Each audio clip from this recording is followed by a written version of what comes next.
I'd like to try something a little different, and I'm going to try to record the shear on the mimer, or just learning the mimer together with the text here on screen, so you can see it, and if you want to, you can follow along. So hopefully this will just make it more accessible for some people. I'm using the online version that's on chabadlibrary.org, where they have a lot of the Chabad Sfarim. And last time I guess I accidentally ended the shear right here, which is like a line and a half early. I really should have gotten down to this dot. I meant to finish this idea of the tzimtzum. So just a quick recap, we're talking about the idea of the tzimtzum. We want to give mishalim for that, so we gave a number of mishalim, and we're just rounding those off. And the basic idea is that there's no change for the teacher, and there's not a real change for the student either. It's just that the student needs to unpack what's there. So we have here another example of this.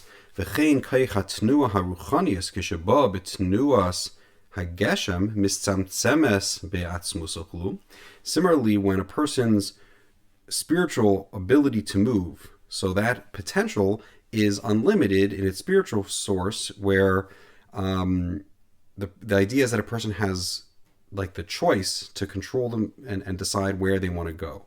And actually, spiritually, as far as the soul is concerned, it talks about this elsewhere in Chassidus, that the idea of movement is not a physical thing, it's just the idea of like being drawn to something, that the soul desiring something, and therefore that's like the idea of movement.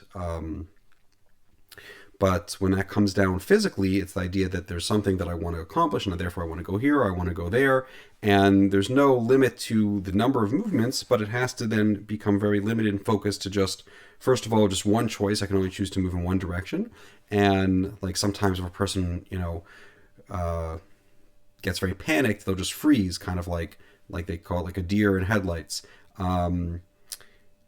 And that's part of that, is that you want to move and run in every direction. You don't know which direction to go in.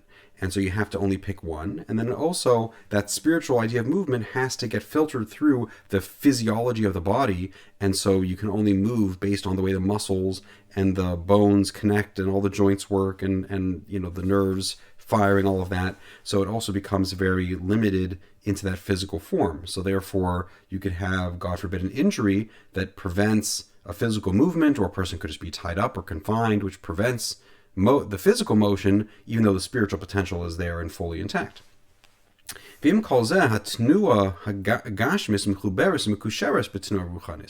yet, on the other hand, we see that even though the physical movement is very limited and very both in quality and in quantity compared to the spiritual source, nevertheless, it's directly connected. In other words, and it's a two-way thing, which is important, is that I have the choice to control my body, and I have the awareness of where I'm moving, and so therefore there's this constant loop which is making those movements reflect my desire and my intention.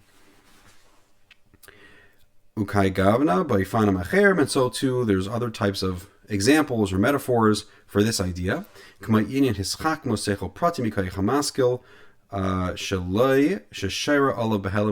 for example, you have this relationship all over the place, and another one he gives is the idea of how this potential, again, like God gives us this God-given potential to have ideas, and it's both idea that we can come up with ideas and be creative, and also that we have this certain intuition of what's true and what's elegant, what's beautiful, that's imbued in us, somewhat related even to common sense and things like that. It's related also to our emunah and other aspects, and that is going to be the source of producing particular ideas, and the fact that a certain idea that when you put a person in a certain situation, a certain type of pattern is going to click and it's going to make sense and it's going to be intuitive to them when they find it. And the fact that in that particular like physical situation, there are certain types of patterns that kind of click with us is really an expression of this deeper inner intuition that our soul has, which is the idea of the koyach hamaskil. And so it's expressed in like this in indirect way in that particular idea the person comes up with, and also how that potential is always there, even if a person needs to study and work to figure out the solution to a particular problem, but that their inner potential to understand was always there, and that inner intuition was always there. They just needed to learn enough and turn the idea over in their mind enough until it could click and it could connect to that idea. So there's a whole bunch of these mishalim, and there's definitely a lot to go over on it, think about. But now, let's begin the next base general idea, which is the idea of the Reshimu. V'omnam lahavin bechinas hareshimu she'inyana meira bechinas histalkos behelem v'loy nishar mehakol rak reishim chulu. So now, in order to understand the Reshimu, so the idea of the Reshimu is, if you think about the tzimtzum is like a verb. It's the act of concealing, but then the fact that what's left over is this impression of light that is that has all of the original idea. The original light is like condensed in there and it's hidden in there in this particular form, which will allow it to come out later. But right now, it is kind of encrypted or hidden or concealed. So that's this idea of the Reshimu. And the simple mushal for this, the simplest idea is that, like, if a person takes a footstep, they remove their foot, and then what they leave over is a footstep. So they left something that's like a clue to who was there, and it leaves some information, but the thing is removed. Or if you leave your fingerprint behind or whatever, the idea is that you're removing or hiding or concealing the original thing, and then there's something left over. But from that could be extracted a lot of information, or in this case, really everything. So this is the idea that we want to get across, that it says that God did this, concealed himself through the tzimtzum, but he leaves over this Reshimu of the original light, this condensed form of the original light, which through effort, through our avodah, through working to refine ourselves and to understand, by learning, by acting in proper ways, we can then rediscover and extract that light. And so this is the general idea of the tzimtzum and the Reshimu, is to understand how God's reality is not changing from his perspective. And so when he looks at the world, he just sees how it's complete revelation of himself. Even from our perspective, that revelation is all there, but it's compacted into this idea of like a Reshimu, which therefore requires our effort to extract it, to unpack it. So now we're going to give some mishalim for the Reshimu. And again, this idea of the tzimtzum and the relationship of the tzimtzum and Reshimu is not just at the beginning of the Seder Shtalshalos. This is really something that pervades the entire Seder Shtalshalos. Every single stage is being created and defined by particular tzimtzum and particular like filters and things that limit and conceal and shape the light to a particular form. And those are all a process of tzimtzum, and what's left over, like the kalim or the way that it's actually expressed, is the idea of this impression that has this nugget of godliness that's hidden in there, which is the Reshimu, that requires us to work to unpack it. So this idea of the Reshimu, who move on Yeser me'inyanim mishalim acherim, can be better understood from a slightly different type of mushal, of different metaphors than the ones we gave for the tzimtzum. Kumai, and these are, so again we're going to give, I believe, 5 mishalim now. Kumai hareishim she'isa ha'uman. The first one is when a craftsman makes just little notes for them himself. So, I mean, you have like the idea of a blueprint, which is very extensive. But even, aside from that, a lot of times they'll just have their own little notation, and they'll make a little mark and a little this and that. Like you see tailors, they make a little mark on where they're going to make a hem or something like that. And people that are building, they'll have on the blueprint, they'll have all kinds of little markings that represent different things. To a lay person, they might not mean anything, but to somebody that's trained, there's all the information there that's necessary of what material it should be made and how high it should be and where things should go. All that stuff is there, but it's in this kind of, encrypted form where you have to be an expert at reading it to understand it. So this is the idea of this blueprint, or these different markings that a master craftsman will make.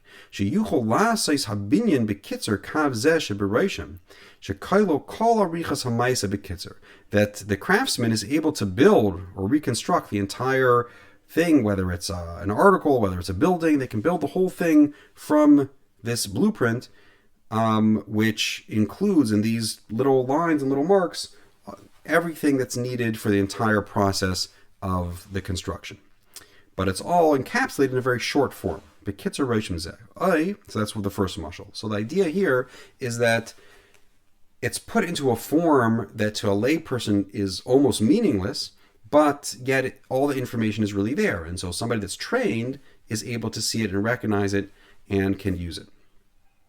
And just this type of a relationship in a simple form, we see all the time with like technology and scientific discoveries, where there's all kinds of like potential, and the information is really all around us in the world, but it takes learning and training to be able to recognize the realities and uncover all of these things that God put in our world, and learn how to use them and everything. And then eventually we can use that stuff, to discover how electricity works and all these things. The basic idea of all these phenomena are all around us and are very simple. But figuring it out and figuring out how to use it required this, discovery to unpack what is really just there all around us in the world around us. Okay, that's the first mashal. Or, for example, when a person makes a little mark or a little something to remind them of something. And this is the idea of, either it could be a mnemonic, or it could be either just something more short, like a string around the finger, or some little marking that's meant to remind somebody of something. That in this case, the sign that's being used to remember something, or also all the time we do different symbolic representations to remind us of something, there's not really an intrinsic connection between the sign or the mnemonic or the symbol and what it represents.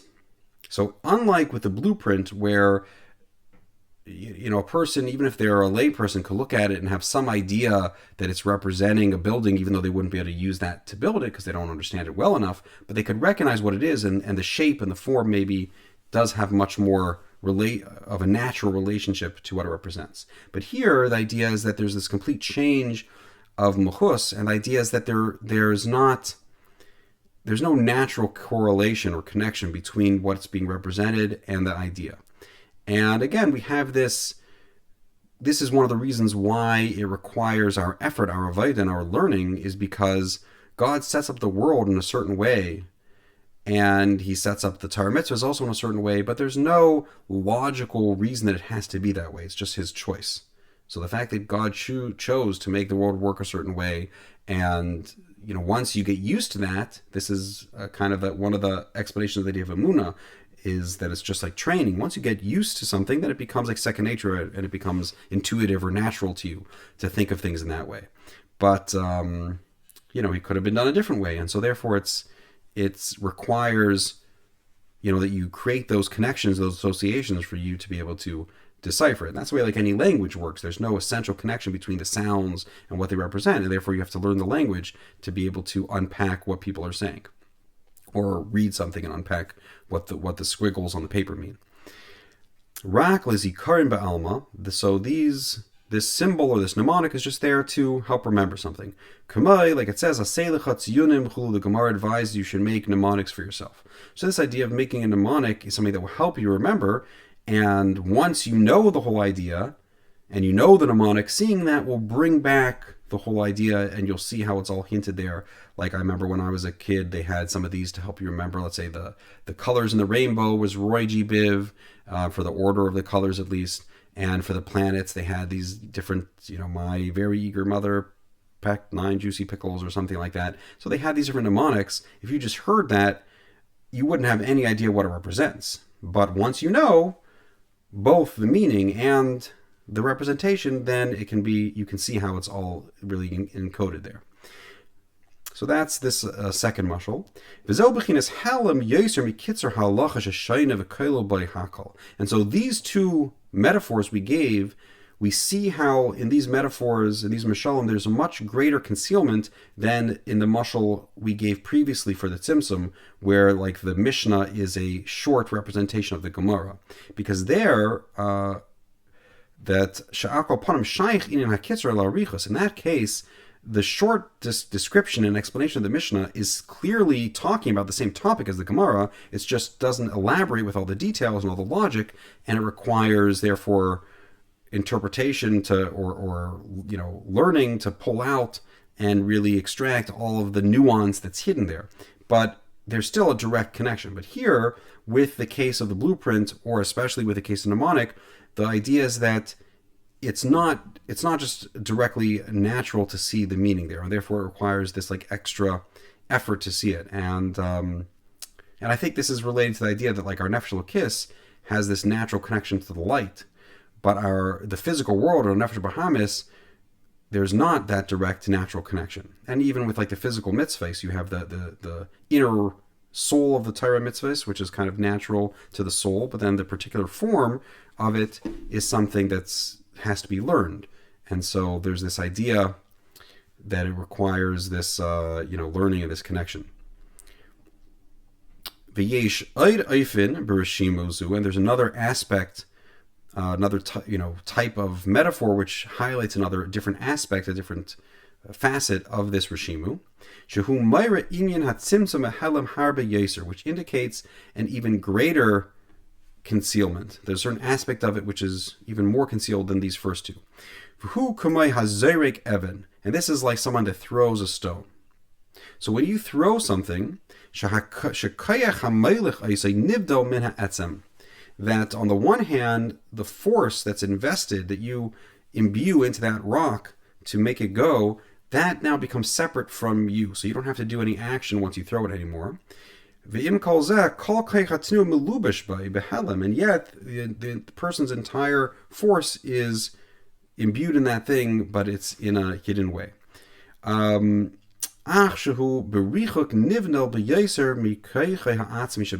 it's very distant and very detached from the essential power of the hand. And so, let me just finish this line of the mashal, and then we'll explain it. And in contrast, the actual power of movement itself, the way it's in the body,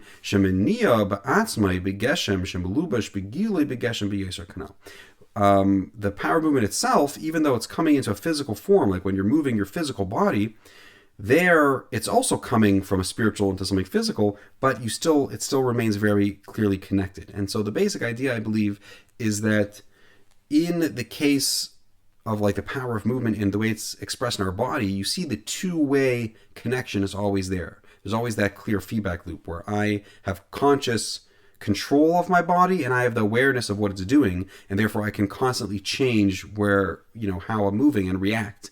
And so that constant feedback allows me to be very reactive to what's going on, and that's what allows it to like express life and choice and all that kind of thing. On the other hand, when you throw something, it's just this one way thing that you can imbue your force into it. And once you make the choice, you can't take it back, you can't change it. You imbue a certain amount of force, a certain angle, a certain whatever, and if you're like throwing at a target, once you let go, it's just going to continue and it's going to go. And yes, it's expressing your choice, like you chose, and your effort is what's propelling it, and it's expressing your intention, not just your physical force, but it's also expressing your intention, but it's now detached from you and you can't change it anymore.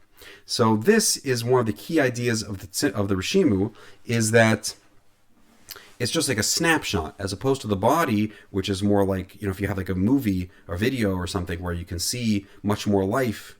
But if you just have one picture, it's just capturing a single moment in time. And so there's a certain aspect of like the truth that's being captured there, but in a certain way it's now detached from that source where it came from.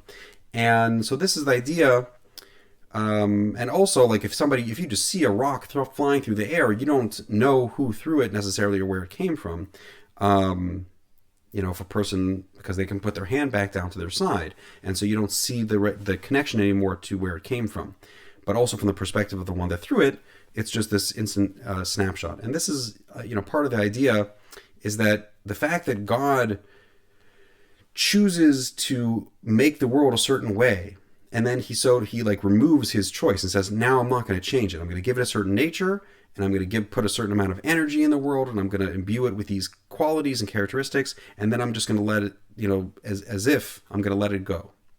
So that simulates and makes it feel like the world is independent. And you have a similar thing with, let's say, like a parent or a teacher. When you create roles, or also for a society, when you create rules for a classroom or rules for your house, and you say, these are my expectations, and this is what you have to do, or let's say to get a test, you're getting graded, and this is what you're going to have to do, and this is how many points it's worth, and you're going to be graded in this way, blah, blah, blah. Those the idea is that the teacher and the school, the administration, they make that system seem like it's something outside of their choices. Say, well, what can I do? You have to study better and get a better grade. Don't come crying to me, right? And the whole idea is that by creating a system, and then you decide, okay, this is the system, these are the rules for the classroom, or these are the rules for the game. Let's say you're playing basketball, whatever. This is what's considered the boundaries. This is a foul. This is how you make points. The idea is that once you decide that, the fact that you then remove your choice and say, okay, we're committing to it. We're not going to change. We're not going to change it in the middle. That commitment makes it creates this illusion that it's real. That there's some reality that's independent of you or of the teacher or of the people, or like the laws of a country, or let's say the Constitution of America. The fact that that was agreed upon, and it's it gets this sense that it's something independent and objective from any of the people. Now the truth is that it's really the existence of these kind of rules, whether it's the rules in a game or in a society or in a household, they're really constantly being created and recreated by the choices of the people involved to uphold them and to continue to interpret them according to the original way. And like we see that, therefore it can kind of change over time, as people kind of start fudging things or changing things or looking at things differently, or once in a while a parent or a teacher or a judge or whatever could go outside of the normal rules and do something that's and show that, okay, I'm going to make an exception. But this is the idea that just like that mushal of how when you throw a stone, it has a certain finality and you can't take it back. And if it's going to go break something, right? If you hit a baseball and it's going to go break somebody's window, you wish you could stop it, but you can't because it has already left your hand. So that's the mushal, and in the nimshal, God is, we'll get to the nimshal, but the idea is that it's creating this type of reality where we feel like God just said it and, so to speak, can't take it back, and it's just going on its own. That's the illusion that's created from this Reshimu. Even though there is this godly choice that's invested in there, just like there was that choice to throw, the intentionality to throw the object. Okay. Masha Ein came right, we did that. V'yesh b'chinas halam yeser gam izeh, and then there's an aspect of the Reshimu which indicates an even deeper concealment, an even greater concealment.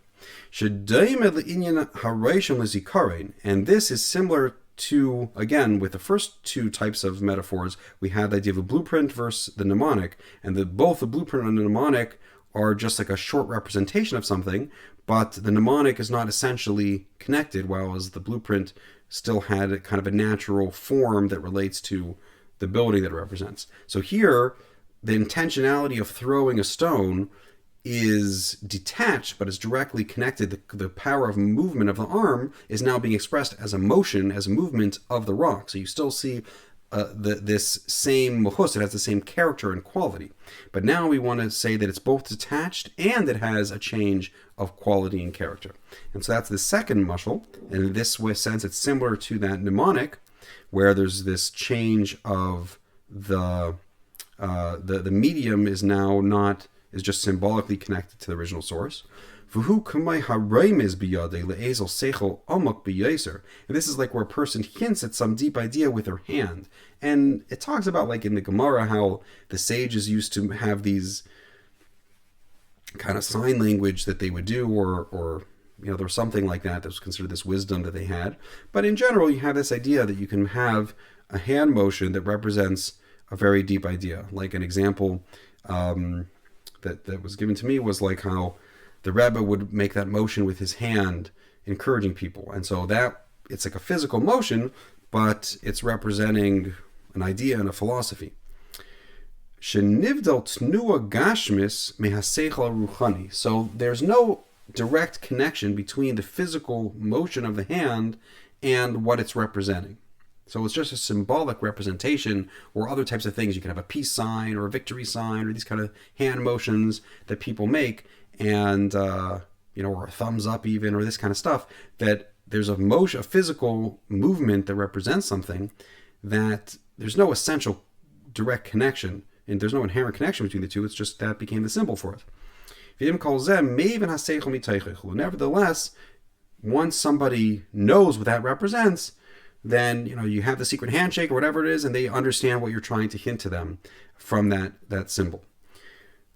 And so here we have this idea that it's coming into a physical form, but it's also having a change of its muhus, of its character and quality.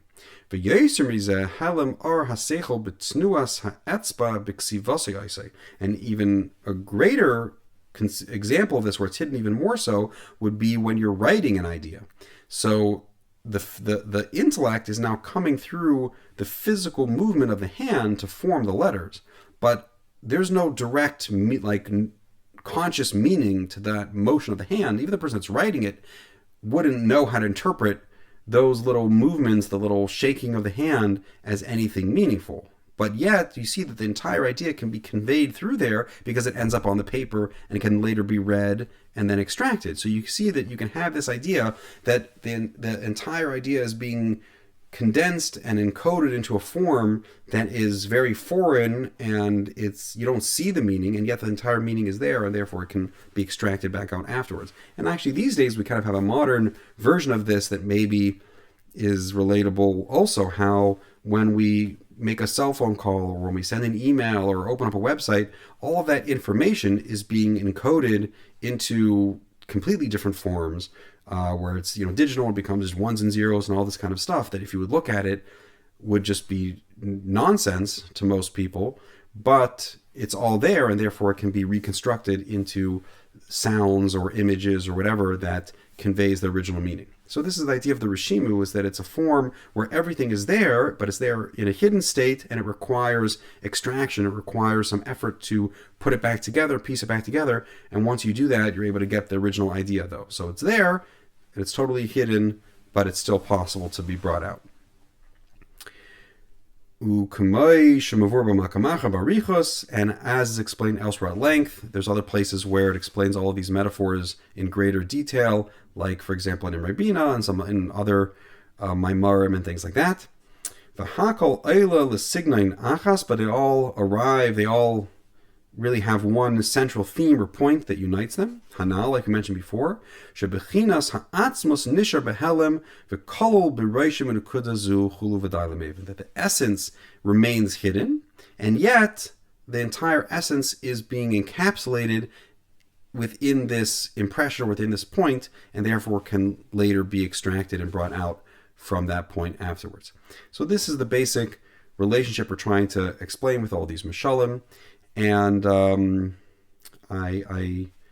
the next chapter we'll talk a little bit about the nimshal and do our best to unpack, like this idea of the Reshimu. We have the entire essence of this idea encapsulated in these metaphors, but it's going to take work and effort to extract it. And really, it explains that this idea of understanding the Tzimtzum and Reshimu is, like you mentioned before, this is the entire idea of understanding the Seder Shtaushlis. The entire purpose of man is that the world was created with these different, like the Rebbe describes it, these different masks that hide the true reality from us, and our entire purpose is to try to learn to decipher them, to peel away those masks, not be fooled by them, and discover the true reality, understand the true reality of the world and ourselves and our purpose in the world, and all of these kind of different layers of meaning and to reality.